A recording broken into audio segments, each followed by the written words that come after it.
As an undergrad at RISD in graphic design, my training was deeply rooted in Albert's philosophy. When I visited this summer, I viewed the work in person, I spoke to Ali, and I really began to think this is something that is undiscovered and that we need to bring it to a broader audience. So that underwent our conversation about why don't we bring it out to our RAID audience. So we're very pleased this evening to have this program come to be. Kimberly? And Barbara, I'm so glad that you're closer to RISD. I'm in New Hampshire, you're in Rhode Island, so you're able to kind of do the legwork a little bit for us and entice us with all of these great opportunities and a lot of updates since we were there at RISD. So we're going to introduce our fabulous speakers. We're so grateful that they are joining us and agreed to plan this program with us over the summer. Today we are thrilled to be joined by Claudia Covert and Ali Bodette from Special Collections.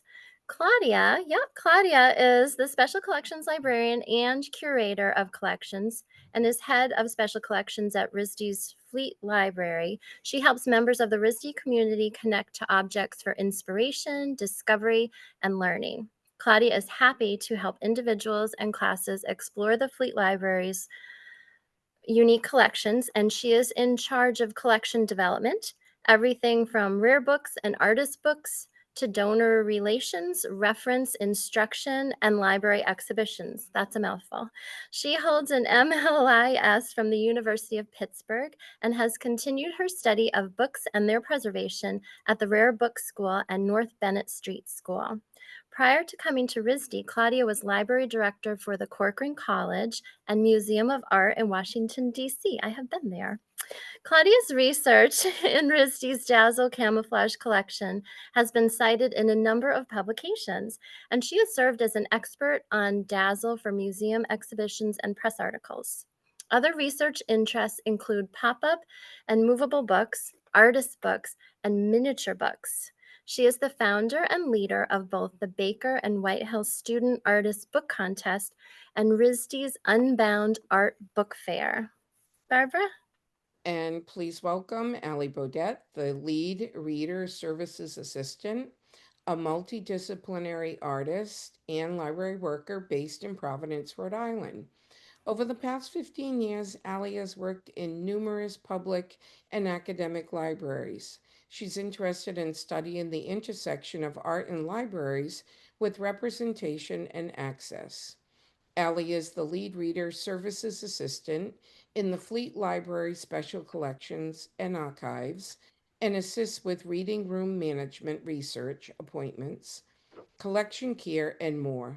She received her BFA in Interrelated Media from Massachusetts College of Art and Design in 2020. After the presentation, we will open the floor for discussion and questions. So you can either type your question in, or we're happy for you to raise your hand with the reaction or the under more, I think it is, and unmute, and we can have you ask your question yourself, which would be really great. And we have Deb Dormandy in the background here. She is navigating everything, and she is such the backbone of all of these programs that we put together. So thank you, Deb. And that brings me to want to have a special thanks and recognition for Deb Dormany.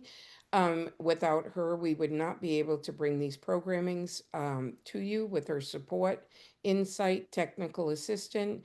Deb Dormany's title is Alumni and Family Relations Officer, Affinity Group and Programs, Institutional Advancement. That's a long one, Deb. Now, please help us give a warm welcome to Claudia and Ali.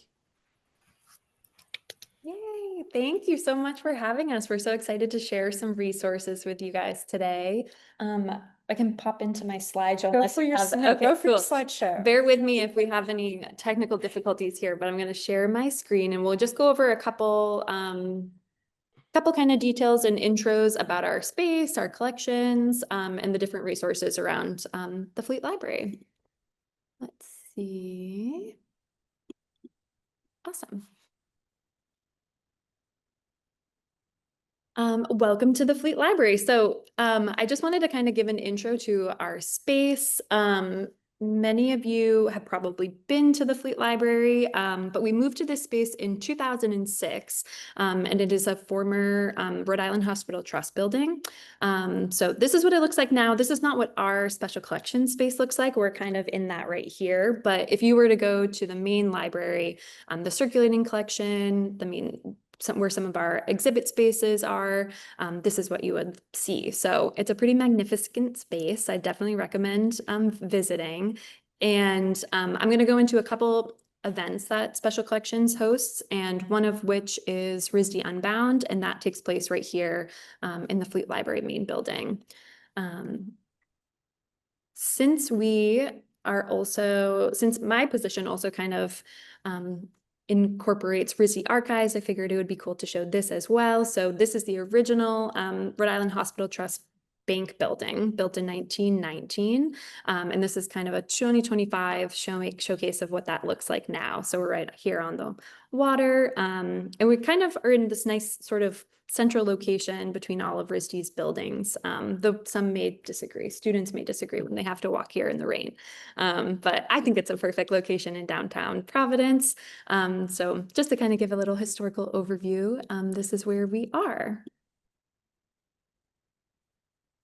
So as Kimberly and Barbara kind of noted, our collections and RISD special collections are not necessarily related to RISD history, though we share a space with RISD archives, which we'll get into a little bit in my further slides. But so RISD special collections, I like to say our collections sort of house kind of like art canon materials generally. So as we noted, we teach tons of classes in RISD special collections and have lots of appointments. And so our collections are kind of built around the interests of those classes, the interests of students, and the different teaching departments. So that includes a lot of things in our collections. We have some like specific collecting area highlights that we'll get into. But it's kind of a whole bunch of things. We have a large artist book collection, historical materials, of course. We have a zine collection, and then a couple notable areas that we'll get to too. So they sort of our collections serve as primary resources and inspirational materials for both the RISD community and outside researchers. So anyone can visit RISD Special Collections. We have a registration page, and anyone can register and kind of communicate their interests. And that includes high school students. So we teach some high school student classes in here, but it would be so cool to do more. But let's see. So here are some of our collection highlights. We talked about the Dazzle Camouflage collection that Claudia is a huge part of. And Claudia, you can jump in and say if I get this wrong. So the Dazzle Camouflage collection was brought to us by a RISD alum who worked on designing that camouflage. And so we have many of the original drawings for the collection, as well as materials we've collected over time, photographs, historical books that kind of talk about that collection. So Claudia is a huge steward of that. But we also have a historic children's book collection. We have an underground comic book collection.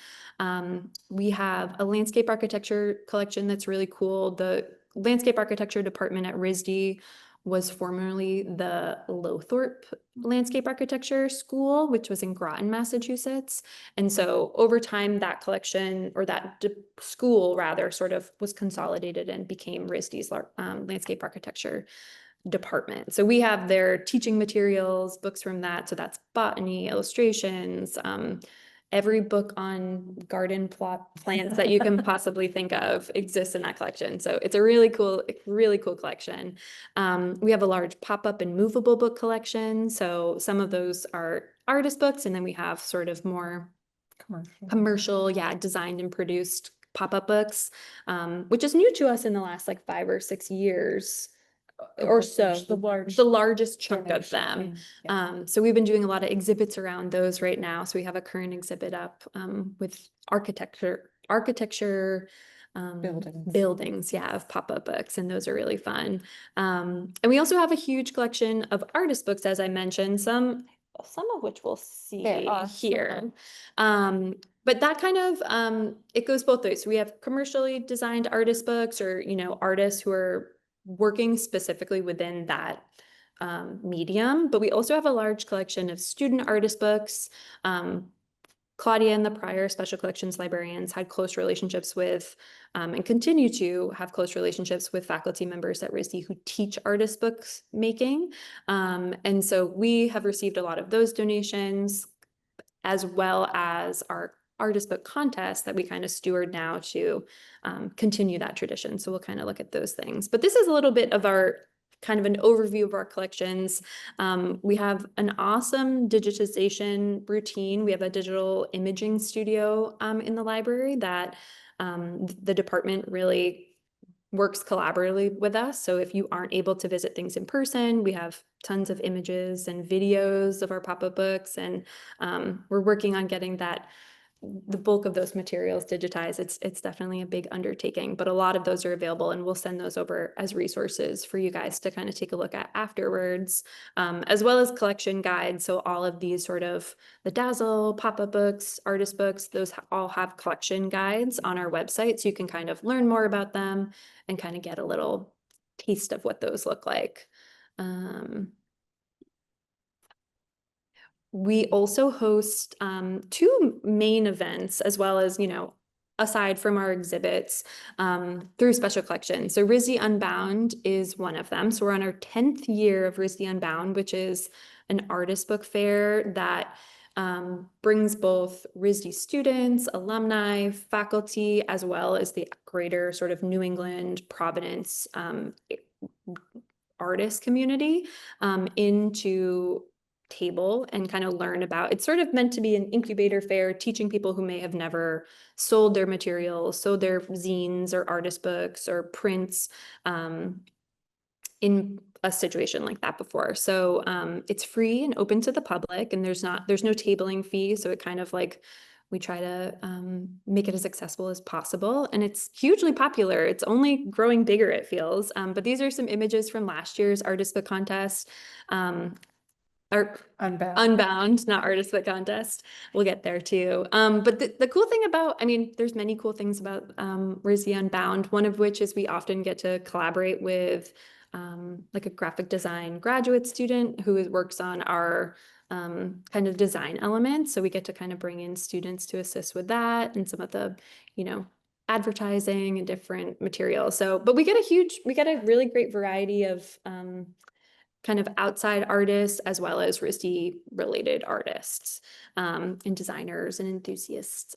So these are some pictures from that. So that's kind of one of our yearly events. And the second, which I sort of kind of alluded to before, is our student artist book contest. So this year is our 12th artist book contest. And so students in any sort of area, undergraduate, graduate, and continuing education students can submit artist books to our contest. It's a juried contest, so we usually bring someone in, an artist, a librarian, someone from the greater Rhode Island librarian artist community to judge that contest. And so they come in and look at each entry and choose a winner. And so the winners of that contest get added to our collection. So we have 12 years worth of kind of student work in our collection. So those are, first prizes, librarian's choice, they kind of jump around. So there's also pages on our website for all of these things, but it's a fun piece, I think, to look at, and a special to our collections. We get a lot of submissions to this. I feel like that is also something that feels like it's constantly growing. So an average of around 45, though I feel like last year was like 60 entries to the contest. So it's always a really tough, as you can see, here are some examples. These are all winners that were added to the collection, I believe. How did crochet was added? Yes. Yes. Yeah. So these are all examples of materials that are in our collection currently because they were winners.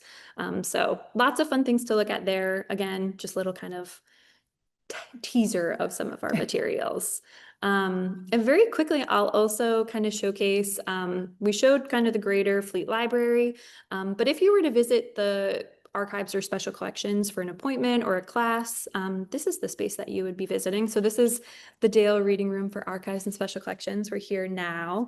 And this is just an example of, this was a presentation we did that was sort of a tour kind of showcasing both special collections and RISD archives. And so you'll see the tables are all set up. We have book supports that we're looking at materials on. So to kind of get a sense of what that looks like. We don't always have cardboard cutouts or paper mache heads, but in this particular instance we did. So something to show there.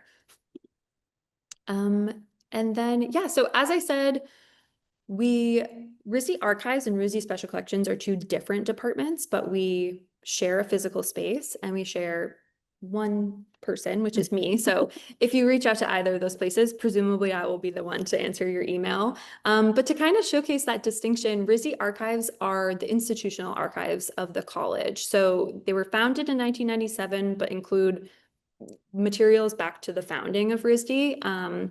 We currently have an archivist and a digital archivist and me, but there's a number of resources in here as well that are so rich and so cool for teaching.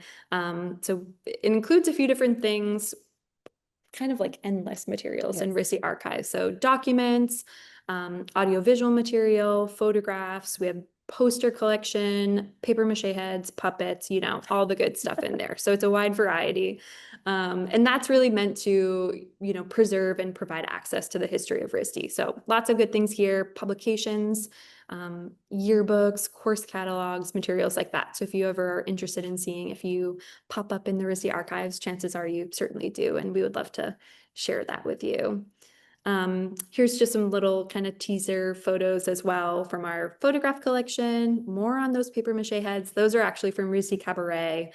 So they're a really cool kind of showcase of different, I believe this one on the bottom left here is as well.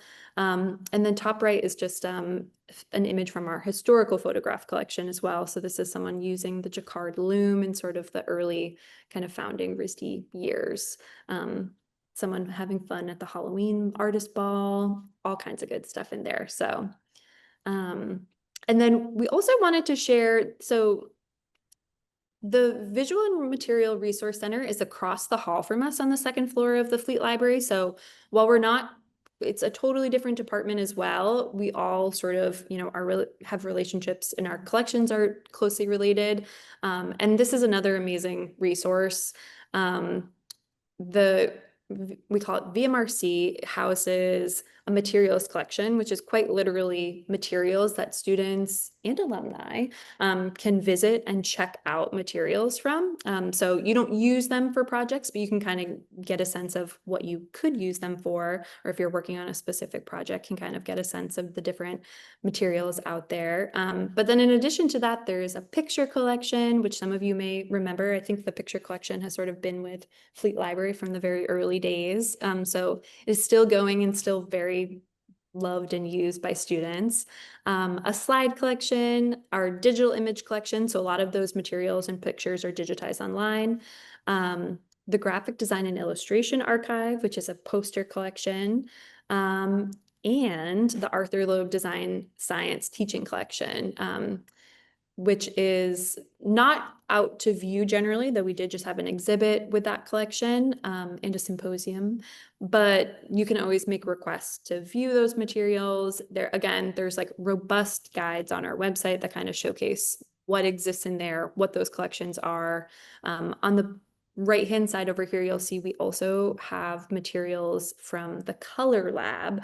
So this is a pigment collection. This image right here is from the Loeb's collection. And then this is just a cute little photo from the picture collection. So, and this is kind of, I have some images here of what that space actually looks like. So you can see on the right-hand side here, just endless materials. And like I said, these check out so students can actually visit, check these materials out and bring them home to kind of play around with whatever it is that they're working on. These filing cabinets here house the picture collection. We got color collection on top here. So, yeah, we're not, you know, it's a totally, there's many spaces in the Fleet Library, but we wanted to kind of give a tester of some that I think don't always get yeah, showcased or kind of like you don't necessarily realize how accessible they are to you. So, and I should also mention too, and we can go into this with questions later, but we offer virtual appointments and virtual classes kind of similar to these. So if that is ever something you're interested in, and you'll get a sense of what that looks like, because Claudia is going to show you some materials, physical materials from our collection. Yeah, we can kind of talk through that. So, okay, bear with us. We're going to do the swaparoo here to another camera. We're going to hope that it works. If anyone has any technical difficulties or if something's not working, just flag us. Hi, everybody. We're back and we are going to show you some things from special collections dealing with color. So hold still, and we're going to move cameras around. I that a little bit. Okay. Okay. Oh. So our first book is Field's Chromatography. I have washed my hands and I will wash my hands after this, but just using clean hands to hold these things is probably the best thing for them. The vibrant green on this could have some arsenic in it, and that's why I'll wash my hands after handling this one. So this is 1841, and the reason we pulled this is that we're going to show you in a second. It's been rebound. So here's the original text block. And colors and their pigments and the powers in painting. And this is by George Field, who wrote several other books on color. And this is the new improved edition. For a book on color, it goes into a lot of theories about the different oranges, for example, on the neutral white, but also on mixing colors. It only has one image in color. This is a book as an engraving. And here is the engraving, the color chart, and this is hand colored, the scale of chromatic equivalence. But hopefully can zoom in for you a little bit and line it up. There we go. Okay. Zoom out. Our next book, we have a lot about the history of color, how to use color, etc. But we also have a lot in our collection, uses of color and pattern. And we have a number of portfolios around 1880s to 1920s. This one, I believe, is 1905, where color and pattern is worked on together to come up with these portfolios of suggestions.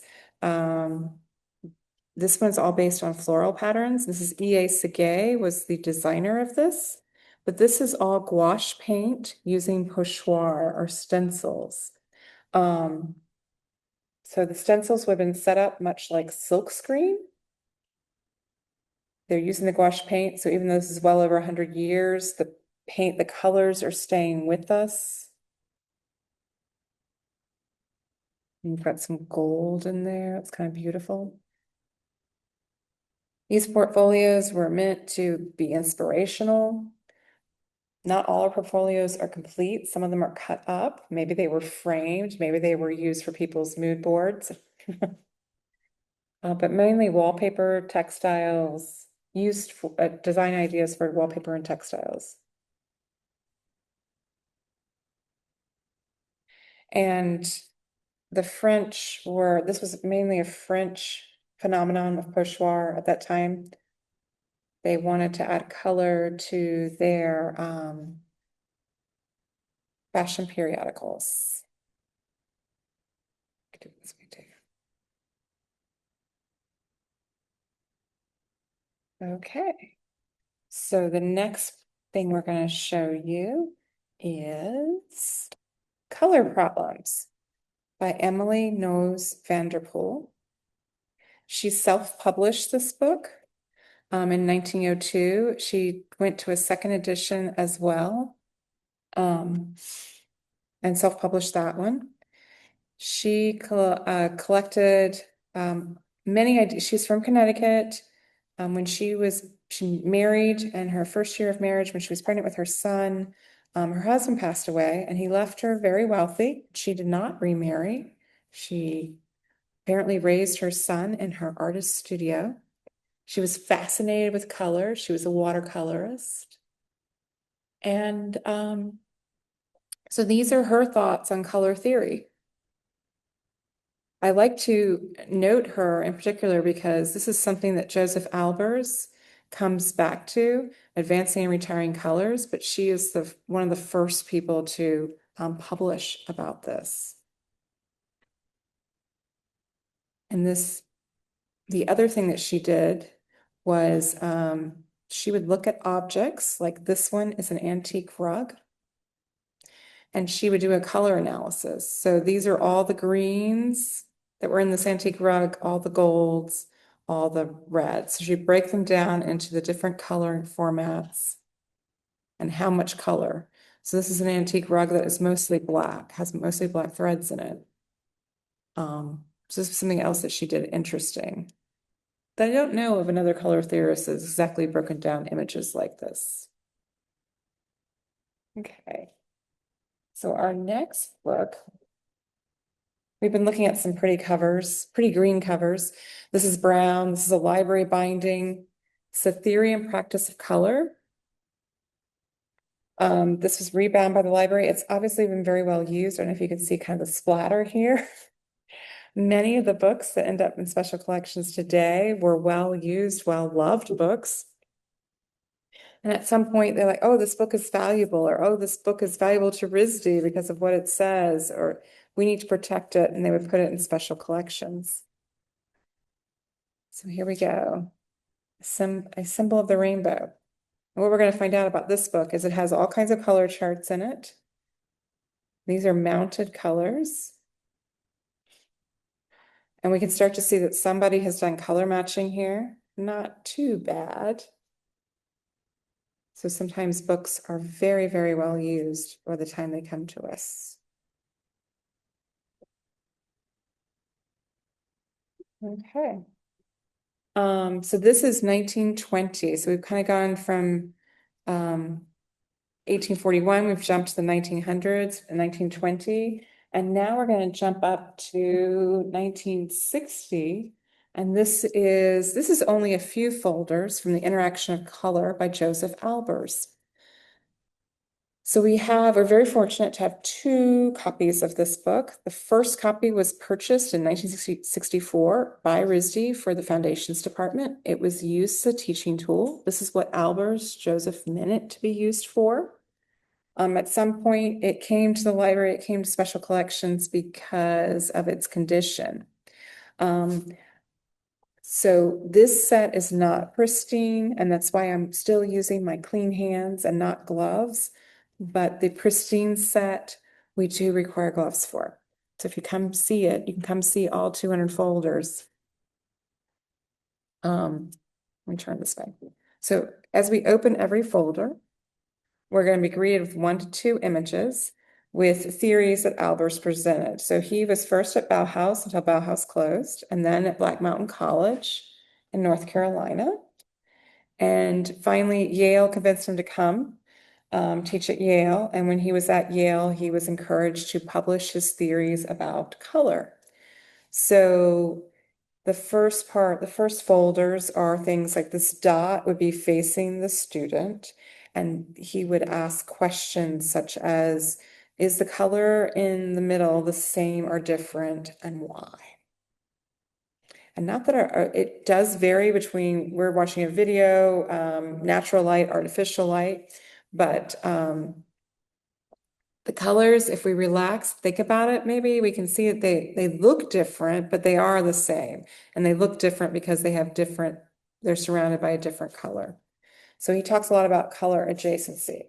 His next example on this side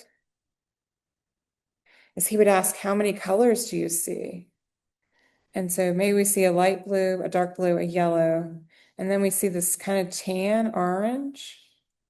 And maybe this is a different tan orange, and maybe this is even a different tan orange, but they're kind of similar oranges.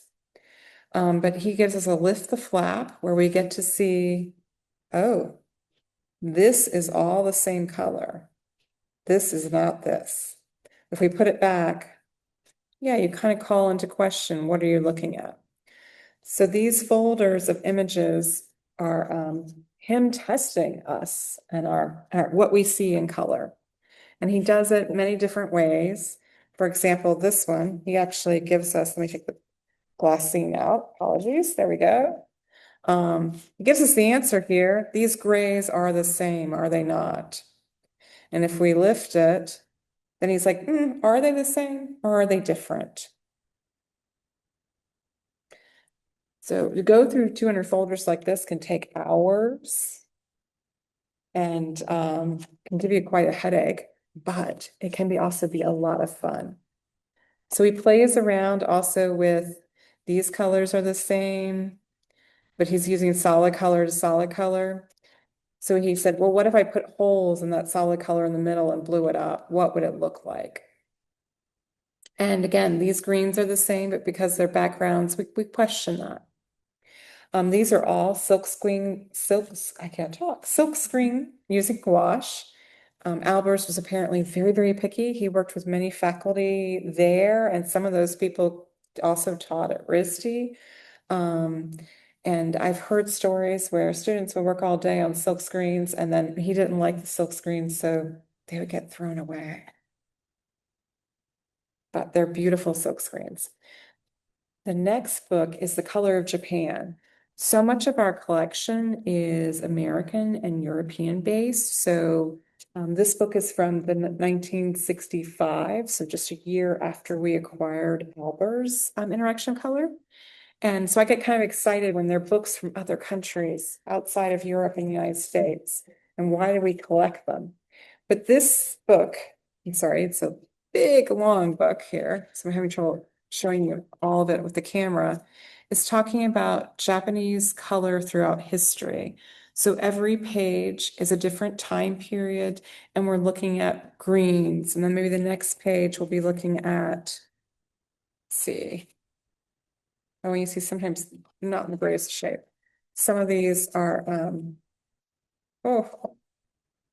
these are well used and well loved, and some the samples are here, but these are supposed to be 3 reds here, but they're not here. So let's find another one that will show you. Oh, here we go. More blues. And this was printed in Tokyo, showing the history of color in Japan. Okay. So we've shown you various things about color from specifically special collections, but within special collections, we have a collection of 3,000 artist books. Our artist books collection really starts with conceptual artist books. Think Ed Ruscha and his 26 gasoline stations. That'd be an example of a photo artist book. But also, so they're generally very simple books. This is just staple bound or saddle stitched. And this is Solowitz, 4 basic kinds of lines and color. So this book is showing giving his directions of how to make various colors and patterns. This is manual, essentially. So we have yellow, we have gray, red and gray, purple and gray. Okay. So the start of our artist book collection is conceptual artist books like this. So he printed this in 1969 and 1971. At the same time we were seeing our conceptual artist books, we're also seeing works by people like Warja Lavatier. I'm going to try to zoom in on her name for you. The title's in French. This is The Sleeping Beauty. So she decided to do several things here. She wanted to retell fairy tales with no words. So these are wordless books. She chose the accordion format. She wanted them to be readable by all kinds of people, regardless of language, age, etc. So she is telling her stories in symbols, which the beginning of every book has a legend. So we figure out who the characters are, like the pink dot is the infant. This shape here is the castle. Roses are the swirls, and the princes that come and try to save the princess are marked by diamonds. So this is printed lithography. This copy is actually later, 1982, but she originally did this in the early 1960s. And so we can see trees, we can see the castle here, but we're seeing the story via symbols. And the accordion is so long, we can't unfold it all, but we can give you some idea of the scale of it.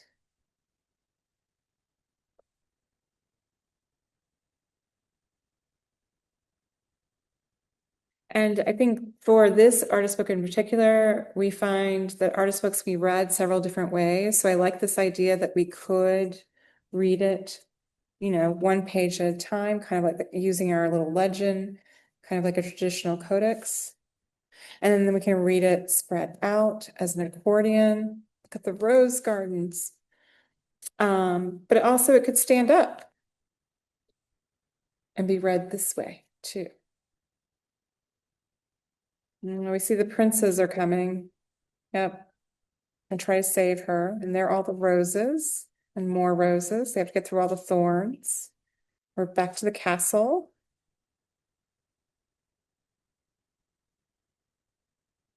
And I'll get you to the end. It's okay. Okay. There we go. The prince kisses Sleeping Beauty and she awakes. Along with collecting works by known book artists, we also have a large collection of artist books by students. We have an annual contest to collect bookworks from current students.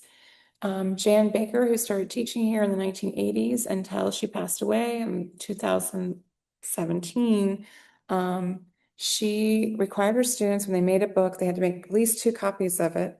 She kept a copy of the book and in her office for students to use. So there are at least 2 copies of every one of these books the students made. This is her copy that she donated to the library. So this is the Color Factory. And if you look closely, you can see Crayola crayon wrappers. All this color and this handmade paper and this is paper making, spring 1996. It's Crayola crayons. So this person did a book, Color Wheels. So this book is I'm gonna expand the camera here so you can try to get the whole idea of the book. It's pretty big. So we have primary colors, tertiary colors, secondary colors, sorry, complementary colors. And this is also, the lettering is handmade paper that's then glued onto the paper.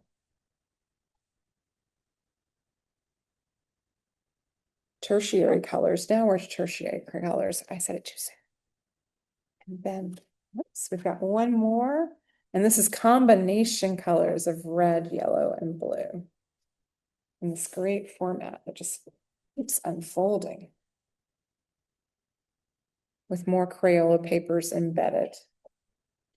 Okay. So how we find books. We go to book fairs. We look at artists' websites. Sometimes artists send us book perspectives. Sometimes they ask to come to our reading room and present books to us. And then there are all kinds of things like, yes, we look at Etsy and websites, and this was actually found on Kickstarter. Richard Kraft is a British artist who, when Trump was elected the first time, he started collecting his comments that he found offense with. And being a big British football fan, he was like, I'm going to start carding Trump. So, for example, this is all the cards he gave Trump the weeks of June 6th through 23rd. So he started out with yellow and red, very much typical colors to use in football. But then he sometimes found his comments he needed other colors. So he went to magenta and pink and orange. So we get to look at his calendars, kind of the calendars of 2 weeks of comets and what they look like visually. And then the back of the book, we have the comets here color coded. Now, Kraft did this for every year Trump was in office his first term. And the colors change, the colors of the volumes change. The volume gets kind of long in the last year. 2020 is actually 2 years. And again, this was something that we found on Kickstarter. We subscribed to his project, and we ended up with a copy of it. It's the last little book. We do have a collection of miniature books. This is one of the reasons I pulled this artist book. Some of our artist books fall into miniature books. This book is by Catalina Colbelt, and it's bilingual. So it's Pequeño Manual de mí, so Spanish, and Tiny Handbook of Myself, and English. And this book falls into the category of movable books. Movable books, I can't talk right now. Sorry about that. It is movable book, includes books like pop-up books. So any kind of interactive feature in a book makes it a movable book. So we walk through kind of a self-assessment of her, how she feels, what she tries to do. We get to interact with different images.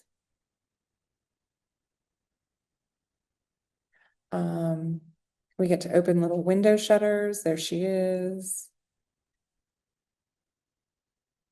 Different images of herself. Sometimes the book opens all the way and we have little pop-up features. Oops. Trying to show you this and keep control. Other times there's string and movable pieces. Her emotions, wonderful things that amaze her. And simple ideas. Opening your mouth. Ooh, big eyes. And the pink swirl of I talk too much. She's staring at herself, her mind, looking at herself. And a little pull tab sticking out her tongue.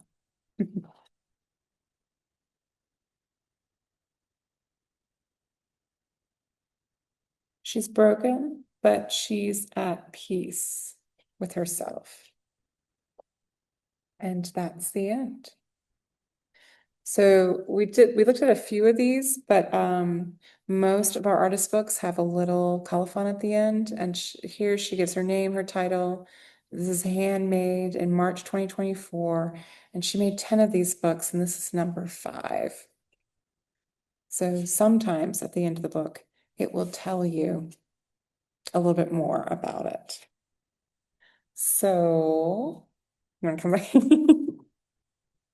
So this is Allie and Claudia again.